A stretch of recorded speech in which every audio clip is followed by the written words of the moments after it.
Hello friends and welcome to the Hindu editorial analysis for 11th of September 2023। तो कल successfully जो है G20 की समिट जो है वो एंड हो गई और जो इंडिया है उसने प्रेसिडेंसी हैंड ओवर कर दी है नेक्स्ट प्रेसिडेंट को, दैट इज ब्राज़ील। तो वो भी आज की खबरें हैं और साथ ही साथ आज के जो एडिटोरियल्स हैं उनका डिस्कशन भी करते हैं। सेशन को पूरा देखिए। अगर आपको वीडियो अच्छी लगती है तो आप लाइक जरूर कीजिए और शेयर और सब्सक्राइब भी कीजिए, ठीक है ना। आउटरीच को बढ़ाइए। तो बढ़ते हैं आगे। स्टॉक टेकिंग कैलेमिटी, पहला एडिटोरियल है ये। The world needs genuine break throughs in climate talks. तो बेसिकली एक जो रिपोर्ट आई है जो यूनाइटेड नेशंस की ग्लोबल स्टॉक टेक जो है करके जो है वो एक रिपोर्ट आई है, उसके रिगार्डिंग ये आर्टिकल जो एडिटोरियल दिया गया है।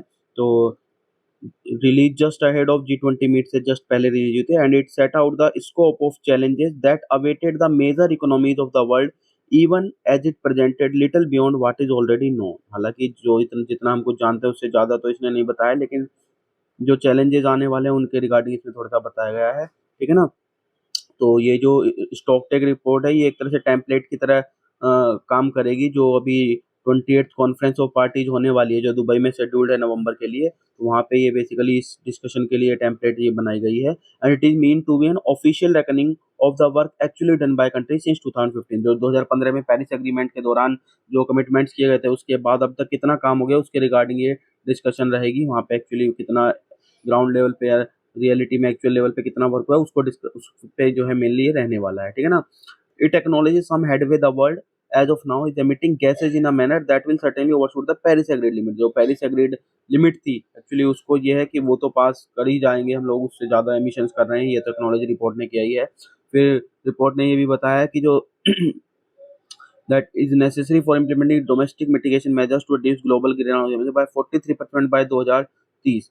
कि जो जो एम्बिशंस है जो एक्शन और सपोर्ट में उनकी ज़्यादा ज़रूरत है कि हमें ग्रीन हाउस के एमिशन को जो है वो लगभग 43% तक कम करना पड़ेगा, रिड्यूस करने पड़ेंगे, ऐसे मेजर्स लेने पड़ेंगे कि कम हो वो 43% बाय 2030 तक और 60% जो है 2035 तक। और net zero carbon dioxide emission जो है वो 2050 तक ग्लोबली अगर हमें पहुंचना है तो एफर्ट्स और जो एम्बिशंस है उनको और ज़्यादा स्ट्रिक्ट करना पड़ेगा, ठीक है ना। करंट इन्फॉर्मेशन के आधार पर देखें तो जो एमिशंस गैप है वो कंसिस्टेंट है, अभी भी 1.5 डिग्री सेल्सियस 2030 में रहने वाला है and it is estimated to be 20.3 billion tons, that is 23.9 billion tons of CO2, ठीक है ना। तो उसके बराबर जो है वो अभी भी एमिशन रहने वाला है। तो जो 1.5% वाला गैप था वो अभी रहेगा, ठीक है ना।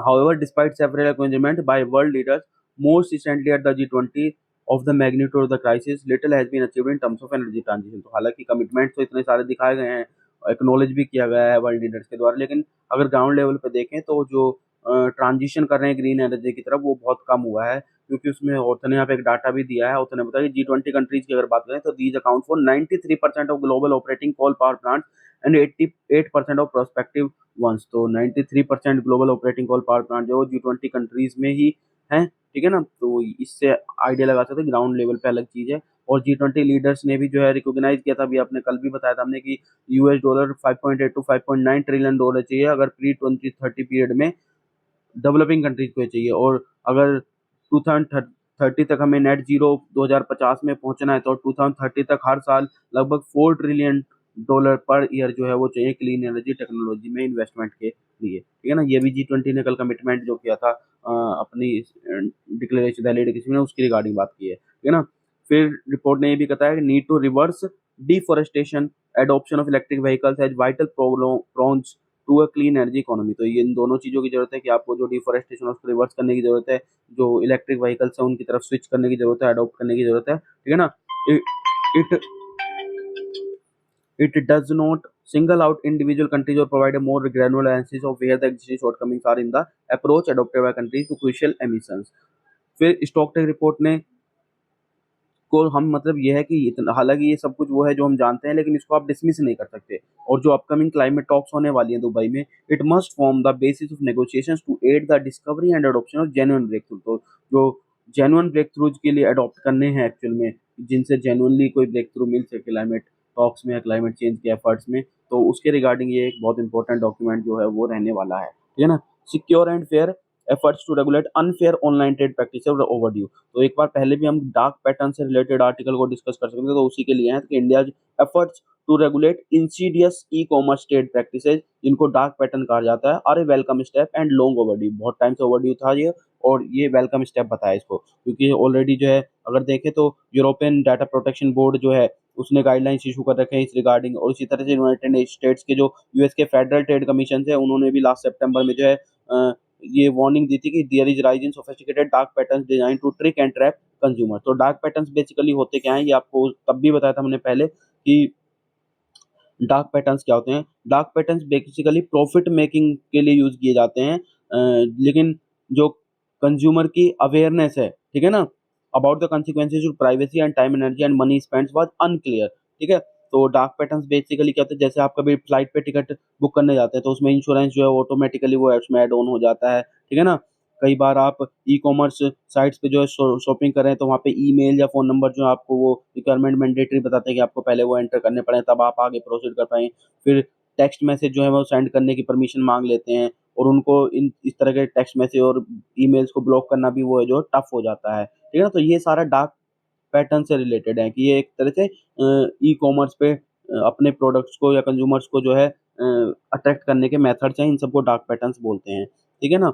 तो गाइडलाइंस इन इंडिया की बात करें अगर हम, तो detail ways to identify and prevent false urgency, basket sneaking, confirm shaming, forced action and subscription trap by online platform. तो इंडिया में ये सारे मेथड जो हैं वो यूज किए जाते हैं, ठीक है ना। इंडिया के एफर्ट्स की बात करें सो फार to regulate the sector have been confined to preventing tax leakages and protecting the interest of brick and mortar merchant। तो बेसिकली अभी तक जो एफर्ट थे वो या तो टैक्स लीकेजेस को प्रिवेंट करने के लिए थे, या जो इंटरेस्ट है मर्चेंट्स के उनको प्रोटेक्ट करने के लिए जो अभी तक थे। तो ये पहली अब जो है थोड़ा सा नया स्टेप आया कि कंज्यूमर को जो है फोकस में रखते हुए जो है पॉलिसी बनाई जा रही है। New found focus on consumers along with the wider view of the need to safeguard privacy in relation to personal data on e-commerce sites and social media platforms should boost user confidence and ensure safe, secure, free and fair digital environment. तो बहुत अच्छी बात है कि consumer centric आपने इसको थोड़ा-सा रखा है, और इससे फेयर, सेफ, सिक्योर और एक फ्री जो है डिजिटल एनवायरनमेंट कंज्यूमर्स को मिलेगा।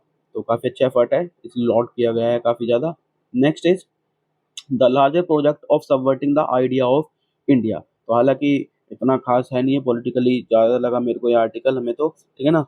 थोड़ा-सा इसमें जो इम्पोर्टेंट चीज़ है वो ये है कि जो वन बेसिकली जो अपोज़ किया है वो वन नेशन वन इलेक्शन का जो उसका उसके रिगार्डिंग ये कॉन्टेक्स्ट में दिया गया है। तो उसने क्या है कि जो अगर हम देखें तो ज़्यादातर फोकस जो वन इंडिया की तरफ आजकल दिखाया जा रहा है, और इससे कहीं न कहीं जो फेडरल स्ट्रक्चर है उसका उसको इफ़ेक्ट हो रहा है। अगर ये वन नेशन वन इलेक्शन वाला जो प्रपोज़ल है वो हो जाता है, या ये एक तरह से ये पॉलिसी आ जाती है या प्रोसेस हो जाता है, तो it will further centralise power in New Delhi. तो कहीं न कहीं सेंटर के हाथ में यूनियन गवर्नमेंट को ज़्यादा पावरफुल बना देगा, सेंट्रलाइज़ कर देगा पावर को।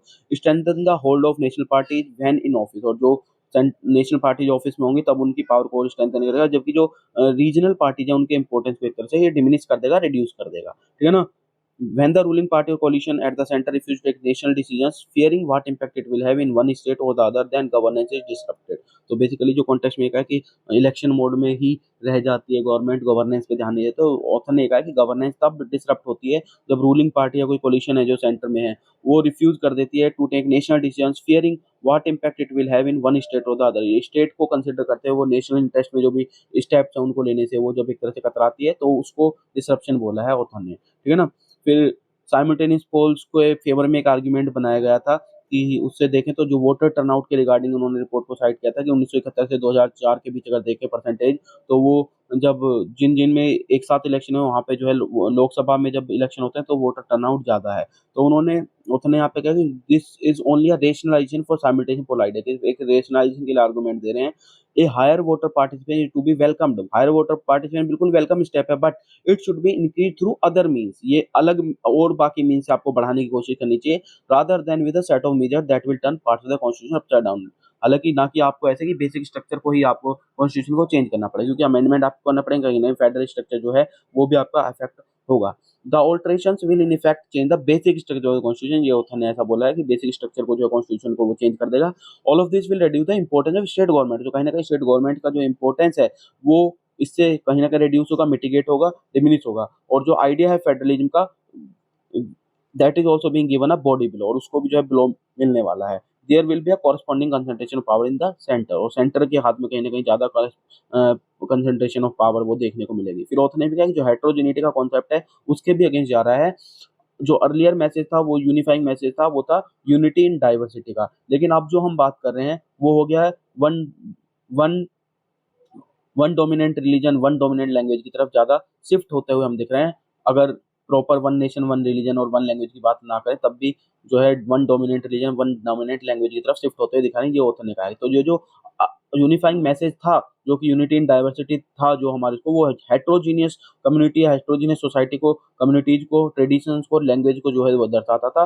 और जो अब एम दिख रहा है that is seems to be impose unity with a oneness. जो अब लग रहा है वो ये है कि एक आप इम्पोज कर रहे हैं यूनिटी वननेस के लिए, ठीक है ना। वो जो यूनिटी इन डाइवर्सिटी वाला कॉन्सेप्ट था वो कहीं खोता हुआ दिख रहा है। तो stamp of homogeneity to wipe out the unique Indian character of diversity, एक स्टैम्प आप मतलब देना चाहते हैं कि आप यूनिक इंडियन कैरेक्टर जो डाइवर्सिटी का था उसको हटा के आप होमोजेनिटी की तरफ लेके जा रहे हैं। तो हेट्रोजीनियस कैरेक्टर को चेंज किया जा रहा है, ठीक है ना। द एबिस ऑफ रिलीजियस एक्सट्रीम, तो कॉन्टेक्स्ट तो है जो रिसेंटली पाकिस्तान के में जो क्रिश्चियन होम्स और बाइबल्स और जो चर्चेज हैं उनके खिलाफ जो एक्सट्रीमिज्म के अभी रिसेंट इवेंट देखने को मिले उसके रिगार्ड में है। और ज़्यादातर वर्ल्ड लेवल पे जो है ज़्यादातर जो मुस्लिम क्लरिक्स हैं उन्होंने इसका जो है अपोज भी किया है, इसको क्रिटिसाइज भी किया है काफ़ी। लेकिन अगर इंडिया की तरफ से देखें तो वहाँ पे जो सिर्फ a handful of Indian Catholics came forward to condemn the church burning, जो चर्च बर्निंग है उसको सिर्फ कुछ ही लोगों ने इंडियन कैथलिक्स ने जो वो अपोज किया है। इसमें ऑथर ने यहाँ पे बोला है कि जो जमायत उलेमा हिंद का यहाँ पे ऑथर ने एग्जांपल दिया है कि उसने जब रोहिंग्या मुस्लिम्स की बात हुई थी तब तो उन्होंने बहुत ज़्यादा मतलब उसका क्रिटिसाइज किया था। उन्होंने ह्यूमैनिटेरियन को दिखाया था, परमिशन मांगी थी होम मिनिस्ट्री ऑफ इंडिया से और बांग्लादेश गवर्नमेंट से कि हम रिलीफ मटेरियल जो है कैंप तक ले जाएंगे रोहिंग्या माइग्रेंट तक, और उनको हम कॉलोनी भी बना के देंगे रोहिंग्या मुस्लिम्स के लिए। लेकिन इस बार क्या हुआ, इट वुड बी अनफेयर, तो ऑथर ने ये बोला, it would be unfair and un Islamic if prominent Muslim organization such as JUH and All India Muslim Personal Law Board remain silent now on the anti-Christian violence in Pakistan। तो अब अगर आप anti Christian violence जो पाकिस्तान में उस पर silent है तो कहीं ना कहीं आपको क्वेश्चन किया जा रहा है कि आप ये अनफेयर ही नहीं है, ये एक अन इस्लामिक इवेंट भी जो है दिखा रहा है। तो उनकी जो पैसिविटी थी है, this has the potential to aggravate the distrust between Muslims and non Muslims. कहीं ना कहीं जो मुस्लिम्स और नॉन मुस्लिम्स के बीच जो डिस्ट्रस्ट हो रहा है उसको और कहीं ना कहीं ये बढ़ाने का ही काम कर रहा है। And it would snatch away their moral right to champion the cause of Muslims in India. और जो उनकी बात करते हैं कि हम मुस्लिम्स की जो कोज है इंडिया में उसको उसको हम एक तरह से चैंपियन करें, उसके उस राइट को कहीं ना कहीं उनको वो उनसे दूर ले जाता हुआ दिख रहा है, ठीक है ना। तो उसके बाद रीथिंकिंग मुस्लिम थियोलॉजी, तो फाइनली कंक्लूड ये किया है, जो इसमें इंपॉर्टेंट जो थोड़ी सी चीज थी वो ये थी कि the few courageous Muslim clerics who condemned the attacks on Christians in Pakistan must realise that the Muslim world has reached a state where more mere condemnation of extremism not enough. कि अब उस स्टेज पे पहुंच चुके हैं हम कि जहाँ पे सिर्फ कंडेमनेशन से काम नहीं चलेगा। क्या चाहिए, what is needed is a complete reevaluation of Muslim theology. आपको मुस्लिम थियोलॉजी कंप्लीट रीएवैल्यूएट करना पड़ेगा to bring it in consonance with the humanitarian, उसको ह्यूमैनिटेरियन के साथ में लाना पड़ेगा। Of Islam's locus classicus the Quran, और जो एक्चुअल में कुरान में जो दिया हुई है बातें, जो एक्चुअल कुरान में चीजें दी हुई हैं उनको आपको उनके साथ में कॉन्सोनेंस में लाना पड़ेगा, ह्यूमैनिटेरियन के साथ में कॉन्सोनेंस में लाना पड़ेगा। और जितने भी हादिस और फतवा जारी किए गए हैं जो कि वायलेट करते हैं लेटर और स्पिरिट ऑफ द कुरान, क्योंकि वो बाद में इशू है, तो कुरान की अगर लेटर स्पिरिट को वो अफेक्ट करते हैं, वायलेट करते हैं, तो उनको भी क्वेश्चन किया जाना चाहिए, उनको डिसरिगार्ड किया जाना चाहिए on the basis of the axiom that humanly authored books can not countermand the book of God. और इसी आधार पर आपको उसको काउंटर करना चाहिए कि जो ह्यूमनली ऑथर्ड बुक्स हैं, जो आपके हादिस हैं या फतवाज हैं, वो काउंटरमैंड नहीं कर सकते जो बुक ऑफ गॉड है, जो कुरान है उसको, ठीक है ना। There can be no better way of telling the world that extremism of the kind displayed by Pakistani mobs is not rooted in the Quran और the authentic teachings of the prophet. जो prophet की authentic teachings है जो कुरान है, उसमें कहीं भी इस तरह का एक्सट्रीमिज्म जो पाकिस्तान में देखने को मिल रहा है, डिस्प्ले किया जा रहा है, वो कहीं भी मेंशन नहीं है। ये सबसे अच्छा तरीका है कि वर्ल्ड को ये बताया जाए, ठीक है ना। तो ये वाली लाइन्स अच्छी थी लास्ट में, ये एक हार्मनी की बात कर रहे हैं, ह्यूमैनिटेरियनिज्म की बात की जा रही है यहाँ पे। Redouble efforts to reduce disaster risk, तो डिजास्टर रिस्क से रिगार्डिंग ये बात है कि जो ट्रेंड है, जो डिजास्टर्स में राइज देखने को मिला है, रिस्क देखने को मिले हैं बढ़ते हुए डिजास्टर से, वो ये नहीं कह सकते कि हम जस्ट एबरेशन है, वो एक ट्रेंड बन चुका है, ठीक है ना।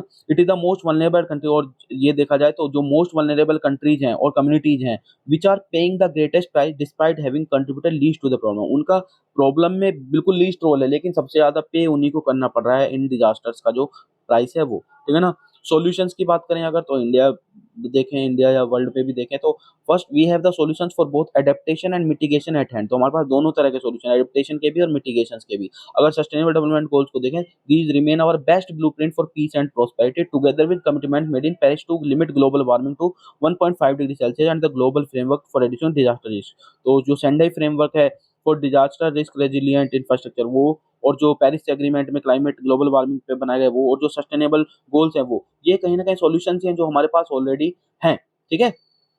फिर many lessons are being learn. कोविड-19 पैंडेमिक की बात करें तो क्राइसिस ने हमको बहुत कुछ सिखाया है। It revealed our vulnerability to risk. हमारी जो वल्नरेबिलिटी है रिस्क के प्रति वो दर्शाई है उसने हमें।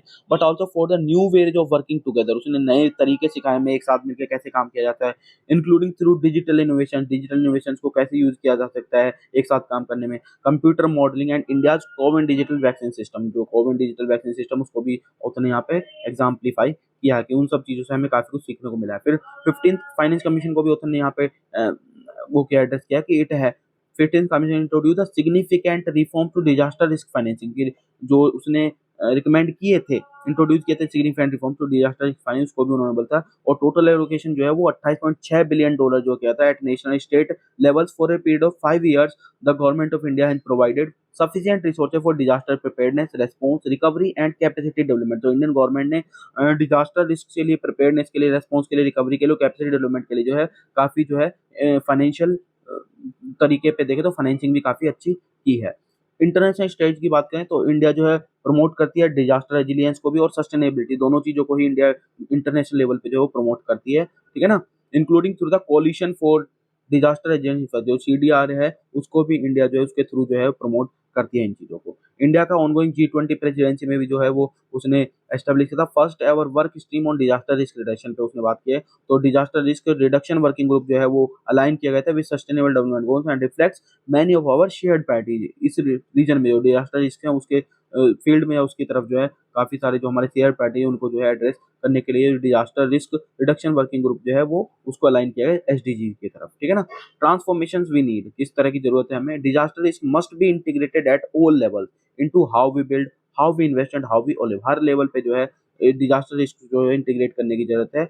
और one of the most cost effective risk reduction method is clearly warning system for. इनमें से सबसे जो कॉस्ट इफेक्टिव है रिस्क रिडक्शन मेथड वो है आपको जो अर्ली वार्निंग सिस्टम्स होते हैं। तो अगर केवल 24 आवर्स की भी वार्निंग अगर आ जाती है स्टॉर्म से पहले तो वो डैमेज लगभग 30% तक जो है उससे कम हो जाता है। तो अल्टीमेट जो गोल है वो है global multi risk warning system for all kinds of hazards weather biological, tectonic और टेक्नोलॉजिकल। हमें कोशिश ये करनी है कि हम हर लेवल पे जो है हर तरह के डिजास्टर से हमारे पास अर्ली वार्निंग जो है मल्टी रिस्क वार्निंग सिस्टम होने चाहिए, चाहे वो बायोलॉजिकल हो, टेक्टोनिक हो या टेक्नोलॉजिकल हजार्ड्स हो। ठीक है ना। फिर कॉपरेशन की जरूरत है, एनहांस करने की जरूरत है इंटरनेशनल कॉपरेशन के डिजास्टर प्रिवेंशन में, रेस्पॉन्स में भी, रिकवरी में भी, और specially for the countries of global south. जो ग्लोबल साउथ की कंट्रीज है उनके लिए स्पेशली जो है, या जो वल्नरेबल कंट्रीज है उनके लिए बेसिकली आपको कॉपरेशन की जरूरत है कि वो इससे ज्यादा अफेक्टेड ना रहे। ठीक है ना। डाटा पॉइंट में आ जाए, housewife makes up over 50% of India female suicides. तो यहाँ पे वर्ल्ड सुसाइड प्रिवेंशन डे जो 10 सितंबर को मार्क किया था उसके रिगार्डिंग ये है। और 2003 में शुरू हुआ था initiative to shed light on the critical issue diminish societal stigma and heighten awareness. ठीक है ना। जो थीम रही है 2021 से वो है क्रिएटिंग होप थ्रू एक्शन। और हमारे पास 2021 का ही डाटा अवेलेबल है क्योंकि रिसेंट ईयर का, तो उसमें ये बताया है कि इंडिया जब से कैटेगराइज किया है सुसाइड डाटा को बाय ऑक्यूपेशन, तो housewife have consistently ranked among the top 2 group. तो अमंग टॉप 2 ग्रुप्स में हाउसवाइफ जो है वो रही हैं जब से जो है सुसाइड डाटा को ऑक्यूपेशन से जो है रिलेट किया गया था। तो सुसाइड इन इंडिया जो अगर देखें वुमेन का, तो लगभग वुमेन जो है 45,026 जो है 2021 में जो है सुसाइड्स हुए हैं वुमेन के द्वारा, और उनमें से हाफ ऑफ देम आर हाउसवाइफ्स। ठीक है ना। और above the 50% mark for several years now. जो फीमेल सुसाइड्स है वो हाउसवाइफ्स का शेयर जो है वो लगभग 50% मार्क से काफी सालों से जो है वो ऊपर चल रहा है। और अगर देखें हाउसवाइफ्स का ओवरऑल सुसाइड्स में, वो भी जो है अराउंड 15% मार्क्स के अराउंड रहा है। ठीक है ना। तो over 30% of all suicides man और वुमेन का अगर मिला लें तो वो due to issues related to family और मैरिज के इश्यूज की वजह से ये 30% सुसाइडल केस देखने को मिलते हैं, इंक्लूडिंग मैन एंड वुमेन दोनों को अगर देखा जाए तो। इकोनॉमिकली बेटर स्टेट्स की अगर बात करें जैसे कि साउथ में फीचर्ड है, वो टॉप ऑफ द लिस्ट में आते हैं सुसाइड रेट्स में। तो ऐसा नहीं है कि अगर इकोनॉमिकली बेटर है तो आप सुसाइड के टेंडेंसी से बचे हुए हैं। ठीक है ना। फर्दर जो डाटा का कंपैरिजन दिखा है वो ये है कि Data show that women in the lowest income bracket experience greater levels of violence and less freedom compared to those from wealthier household. कि जो लोअर लेवल से ऑफ इनकम वाले ब्रैकेट में है वहाँ की वुमेन जो है वो ज़्यादा एक्सपीरियंस करती हैं लेवल ऑफ वायलेंस और उनको लेस फ्रीडम है as compare to wealthier household. फिर एटलीस्ट 1 in 4 यानी कि 25% married women in the poorest 20% of household said her husband did not allow her to meet her female friends, insisted on knowing where she was all the time, exhibited jealousy or anger if she talked to other men, and she did not trust her with money। तो इन सब चीजों में 20% poorest house hold में से लगभग 1/4 जो married women है वो ये वाली प्रॉब्लम फेस कर रही हैं। वहीं 35% of the married women in the poorest 20% of the house hold had faced physical or emotional or sexual violence, and less than half of them had sought help, mostly from friends and family and really from authorities. हालांकि author ने ये भी बताया कि जो इसमें अगर well richer house hold की देखें तो वहाँ पे वो हेल्प ज़्यादा सॉर्ट करती हैं, ठीक है ना, और वहाँ पे वायलेंस जो फेस कर रही हैं वो थोड़े से कम इंसिडेंट्स है, ठीक है ना। फिर less than 40% of the married women in the poorest quantile said that they can visit places such as market alone. और इसमें भी शेयर जो वेल्दी वाला जो मन या जो हायर शेयर है उनका, जो वेल्दियर में हैं उनका ज़्यादा शेयर है कि वो मनी को भी जो है वो यूज़ कर सकती है, कि वो अपने हिसाब से मनी को खर्च कर सकती है।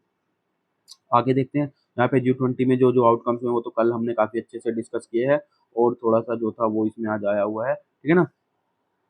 तो मेनली हेडिंग सी आपको देखनी है यहाँ पे, जैसे 200 hours of negotiation 15 task led to concern Ukraine पे जो कंसर्न है वो 200 घंटे में आया। फिर रशियन प्राइम मिनिस्टर ने प्रेज किया इंडिया को समिट स्टेटमेंट की सक्सेस के लिए, कि जो डायलॉग जो डिक्लेरेशन नहीं हो पा रही थी वो एक्चुअली हम अचीव कर पाए। फिर G7 नेशंस की बात करें तो टर्की ने डिफेंड किया है climb down Ukraine to clinch Delhi declaration, कि दिल्ली डिक्लेरेशन पे आने के लिए जो है G7 का जो व्यू बदला है वो उसमें टर्की ने उसको डिफेंड किया है। फिर ग्रेन इनिशिएटिव पे भी बात हुई है जिसने रशिया को आइसोलेट कर रखा था टू फेल, तो उसने भी ये कहा कि उस पर भी थोड़ा सा ग्रीन इनिशिएटिव की भी यहाँ पे हाईलाइट किया है। फिर Japan keen to deepen defence ties with India says Kishida, Japan के जो रिलेशन हैं इंडिया के साथ डिफेंस टाइज पे वो बढ़े हैं, ठीक है। Ukraine is not a wedge issue between West and Global South, G20 says Biden, जो यूएस प्रेसिडेंट उन्होंने भी बोला कि यूक्रेन जो है वो वेज इशू नहीं था वेस्ट और ग्लोबल साउथ के बीच में। और खालिस्तान के ऊपर खालिस्तानी वायलेंस के जो टेंशन चल रहे थे वो भी एड्रेस हुई है between Canadian Canadian prime minister Justin Trudeau and Indian prime minister Modi, उन्होंने इन दोनों पे मीटिंग किया इस इशू पे, ठीक है ना। तो ये सारा था इसमें। On the crime of false promise to marry, तो ये जो सेक्शन 69 जो भारतीय न्याय संहिता में एड्रेस किया इंसर्ट किया गया उसके रिगार्डिंग ये बात है, which identify sexual intercourse on false promise of marriage as an offence. और सेक्शन 69 ने दो वायलेशंस क्रिएट किए हैं। पहला तो ये one by deceitful means and one by a false promise to marry. Deceitful means का मतलब है it will include the false promise of employment or promotion, inducement or marrying after suppressing identity। और जो दूसरा है the false promise to marry will be attracted only when a man makes a promise to marry a woman with the intention of breaking it for the purpose of getting her consent and sexually exploiting her। तो ये उसने बताया कि false promise जो है वो तभी माना जाएगा कि उसने जो है promise जो है woman को बनाया with intention of breaking it, कि उसको break करने के intention से उसने वो promise को बनाया है for the purpose of getting just her consent, ठीक है ना। फर्दर ऑथर ने यहाँ पे डिफरेंशिएट भी किया है what is the difference between false promise and breach of promise. दोनों में बताया कि सुप्रीम कोर्ट ने ऑब्जर्व किया था अपने जजमेंट में that false promise is given on the understanding bye it's maker that it will be broken. कि फाल्स प्रॉमिस का मतलब ये कि वो इस अंडरस्टैंडिंग से दिया गया है कि वो टूटेगा। लेकिन जो ब्रीच ऑफ प्रॉमिस की बात करें, it is made in good faith but subsequently not fulfilled, वो गुड फेथ में बनाया गया था लेकिन वो सब्सिक्वेंटली फुलफिल नहीं हो पाया था। तो मतलब ये है कि सुप्रीम कोर्ट ने 2022 में ये हेल्ड किया था कि consensual sex on the genuine promise of marriage does not constitute rape. कि अगर जेन्युइन बेसिस पे कंसेंसुअल सेक्स हुआ था लेकिन वो किसी वजह से वो जो ब्रीच हो गया उस प्रॉमिस का, तो उसको आप कैटेगराइज नहीं कर सकते रेप की कैटेगरी में।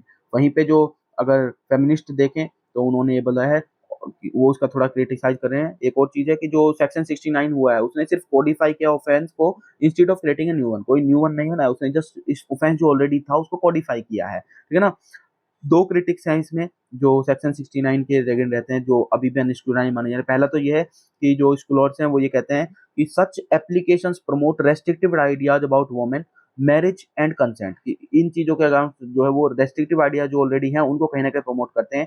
दे hinder women's autonomy and revictimise them, उनको वुमेन्स के जो ऑटोनॉमी है उसको हिंडर कर रहे हैं और उसको कहीं ना कहीं रीविक्टिमाइज कर रहे हैं। ये जो प्रोविजन एक तरह से लाया गया है आपने उसको, दूसरा बताया कि द लॉ प्रमोट्स एंडोगेमी, कहीं ना कहीं एंडोगेमी को प्रमोट कर रहा है, and shift the conversation away from the real harm and abuse that women face, कि आप कास्टिज्म को फेवर कर रहे हैं, आप एंडोगेमी को फेवर कर रहे हैं, इंटरकास्ट मैरिज को एक तरह से आप नेगेट कर रहे हैं, ऐसा ऑथर ने बोला, यहाँ पे सपोर्टर्स बोल रहे हैं, मतलब क्रिटिक्स, ठीक है ना, जो ऑथर ने हाईलाइट किया है। और जो रियल हार्म या अब्यूज जो वुमेन फेस कर रहे हैं वो इससे एड्रेस नहीं हो रहा है, उससे आप दूर जा रहे हैं एक तरह से।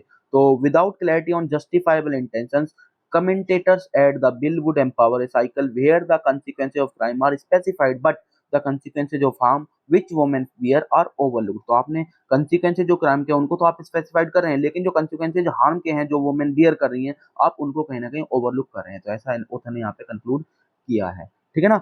तो this is it regarding today's discussion. Hope आपको ये पसंद आया है। वीडियो अच्छा लगा तो आप लाइक कर सकते हैं और शेयर और सब्सक्राइब कीजिए। और ये देखने को मिलेगा लोग वीडियो देखते हैं लेकिन सब्सक्राइब नहीं करते, तो सब्सक्राइब जरूर कीजिए ताकि और इन्फॉर्मेटिव वीडियो डेली एनालिसिस आप डेली बेसिस पे देख सकें, और बेल आइकन को प्रेस करके आप नोटिफिकेशन भी ऑन कर सकते हैं। तो थैंक यू।